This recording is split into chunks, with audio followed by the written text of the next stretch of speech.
पंचम स्वरे सामवेद पढ़ तुही जगन्नाथ प्रभु जे हुए मत शुणिले ओंकार शब्द करी वेद ध्वनि कले रूप साम जजु अथर्व जे चारि वेद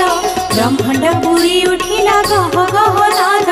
पलक उपरे जे कमला शोइथिले निस्तरिले बोली न बोइले कोटि कोटि जन्मर पाद कहेला क्षय मुखरे विजय कले प्रभु देवराय